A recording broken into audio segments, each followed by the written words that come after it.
Happy, definitely. Pretty damn hard. So, to an extent, you need to have some money to be happy. You need to be able to have all your basic needs and to have enough money to be able to not stress out about your job. Hey guys, welcome back. It's me.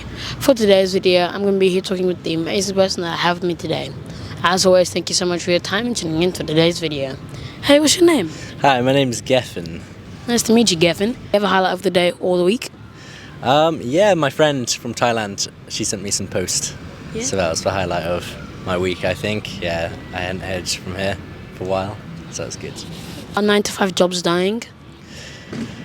It depends on the industry, I think, but I think there might be a push towards that and digitalization, maybe. I think the standard work week as well, the Monday to Fridays might be changing. I know in lots of Western European countries they're looking at 4-day work weeks too. So I think we're at a point of a lot of change, a big shift. What would you prefer? Definitely a 4-day work week, or I don't do 9 to 5, I do a 7 to 3, and I actually prefer that or anything that ends earlier. But I think productivity could actually be increased if you do less hours in a week. So there's less burnout. Happy, definitely. And why happy? Because that's what's important with life. Like, we are humans, we're biological beings, and we're meant to be happy. We're not designed to just be chasing money. How hard is it to buy a house in today's market? Pretty damn hard. So, Money actually buy happiness? to an extent, you need to have some money to be happy. You need to be able to have all your basic needs and to have enough money to be able to not stress out about your job or your income. So you do need financial security, I think, unless you are living in a self-sustained way that doesn't require money. But I think too much money would definitely defeat the goal in life, or you'd become disconnected and out of touch with reality. And that's why I think people struggle with that. Thank you. Are we living in the most expensive era ever? Yeah, I think so. And in Gold Coast, which is like the most expensive city, it seems. But yeah, absolutely. I think there's been a massive change in prices of everything, in like real estate, in just experiences, in drinks, in food, eating out. I think it's definitely more expensive now. Do you travel? Yeah, I do. Out of all the cities or countries that you've been to, which one would be the most expensive? Australia. And why Australia? Because it's just astronomically expensive compared to what I'm used to. So I was living in Thailand for a year and a half before this, and I was earning like not an incredible amount of money, but definitely good enough to get by there. And I was able to basically do whatever I want. I can rent a motorbike, I can go see music, I can go get food when I want to get food, but I can't live the same lifestyle here. Like, I can't go eat food at a restaurant every day, I can't rent a bike every day just to explore. Would you trust a robot to do your job? No. And why not? What do you do again? So I do bush regeneration. Yeah. It's when you remove the invasive species from ecosystems. So it's prioritizing our native species and making species of plants, these are, and making sure that they're not dominated by alien species. So it's protecting like threatened species as well. It's conservation work. Yeah. And I think there's a lot of discretion you need to use in the industry.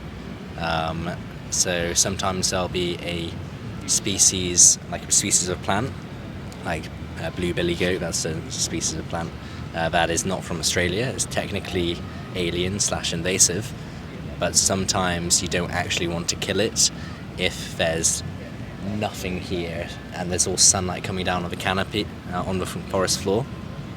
You don't want to just create bare soil, because if you just create bare soil, there'll be erosion, there'll be issues. So there's all these circumstances where you actually need to think, wait a minute, we need to introduce other plants first, native plants, so they can grow up. And I think a robot will probably struggle to use its discretion like that. I understand. You see cashless society soon? Yeah, I think so. You see things like on the stalls over here that say cash is king, and they're trying to push, so independent business owners are trying to push to use cash. But I think that for the banks, it seems like a no-brainer. Like, it's just less effort required from them. For the government, it's probably more beneficial because it's easier to track what people are doing with their funds, easier to spot illegal income streams. So I think we're probably being pushed into a cashless society. What would you prefer? Probably a mixture of both because it is convenient being cashless, but I would like to have more autonomy financially and be able to have a choice. I wouldn't want to just have cash wiped out. And in the event of a crisis, if you are cashless, your money is just a bunch of numbers in a bank account. Like, there's no security in that. Yeah.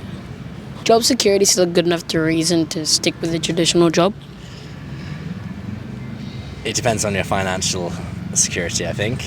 But no, I wouldn't say to stay in a job just because it's secure. I'm probably a good example of that. So I'm from the UK and I've been moving around a fair bit. I was working in Thailand, working in Malaysia, working here now in Australia.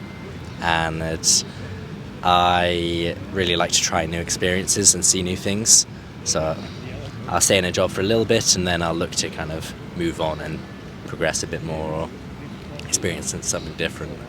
Social media is making people smarter or dumber. Why? Damn it, it's brain rot. And why?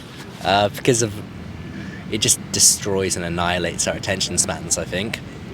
So it depends on the type, but I'm pretty helplessly addicted to my phone. Even though you caught me here reading, that's has come from me making a conscious effort saying, no, don't go on your phone, you need to start reading more, just do other things. And most of my friends are addicted as well. You know, when there's nothing to do, if you're a little bit bored, then you just go on your phone. It's like it's replaced boredom. You just now go on your phone whenever you have a lack of idea about what to do. And because of that, I think we're going to stop doing a lot of things that are really good for us. So boredom actually drives innovation, it drives new hobbies, but if you don't get bored or don't have this time to think, if you're just consuming 10-second clips, then it's not going to do wonders for your attention span. I think it'll make people less attentive, not dumber, just definitely less attentive, and then that could result in less knowledge gain maybe. Has social media helped you learn new things, or do you just use it for entertainment? Yeah, I've learned some things. If you're counting YouTube as social media, I've learned a lot from YouTube. There's guitar tutorials on YouTube, plenty of stuff. And recipes for cooking and baking I've got off Instagram. So there's definitely useful aspects of it. And for traveling, for finding events as well. So I'm new to the area, I'm trying to find stuff to do. So Facebook event section is pretty good. But I think that we just use it incorrectly, and it's in the best interest of those that make social medias for you to be hooked to it. They want you to be stuck on bottomless feeds. You learn a little bit on social media, but most of it is just sucking up your time. That's what they want, probably. What's the information that you see on social media? Why or why not? I would say I take everything with not even a grain of salt, a whole cup of salt, because any random joke can just post any random thing. So no, I don't really trust it. I'll always verify something. But I do think actually within activism, social media is awesome, because sometimes some topics are really sensitive and a news outlet won't want to publish it, or if there's riots about certain issues that a country's done, if a country has strong censorship laws, then this information can't be published in that country. But social media has no filter, so people can get together and they can rant about issues, talk about these social justice issues. So I think it can be really good for giving real events and occasions and things that are happening, but it can also be full of just rubbish. stuff that's not verified at all. Do you think social media has improved or weakened the way that people communicate? I think overall it's weakened. Like, you go into a cafe or you go on a bus and everyone's just glued to their phones, just on social media. It's always social media, really. Like, when you see someone on their phone, there's probably a 90% chance they'll be on a social media. They're not going to be looking through their camera roll or just like doing bits and bobs like that. It's just normally they're sucked up with social media.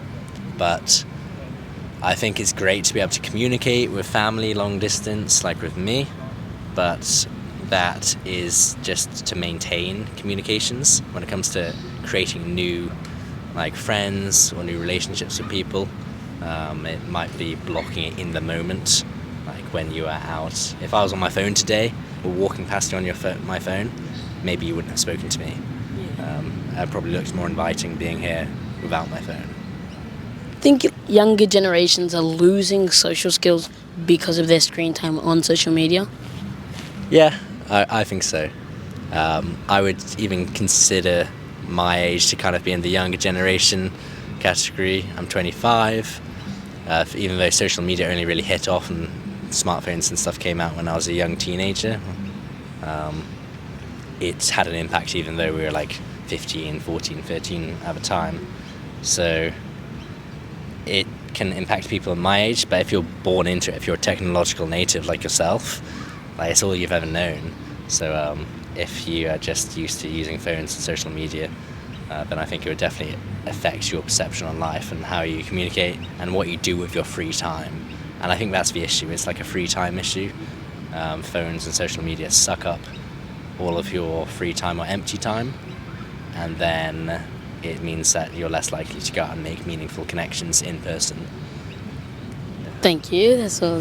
Thank you so much for your time. That's all the questions for today. Thank you very much. As always, like, share, comment, subscribe for more amazing content like this. Peace.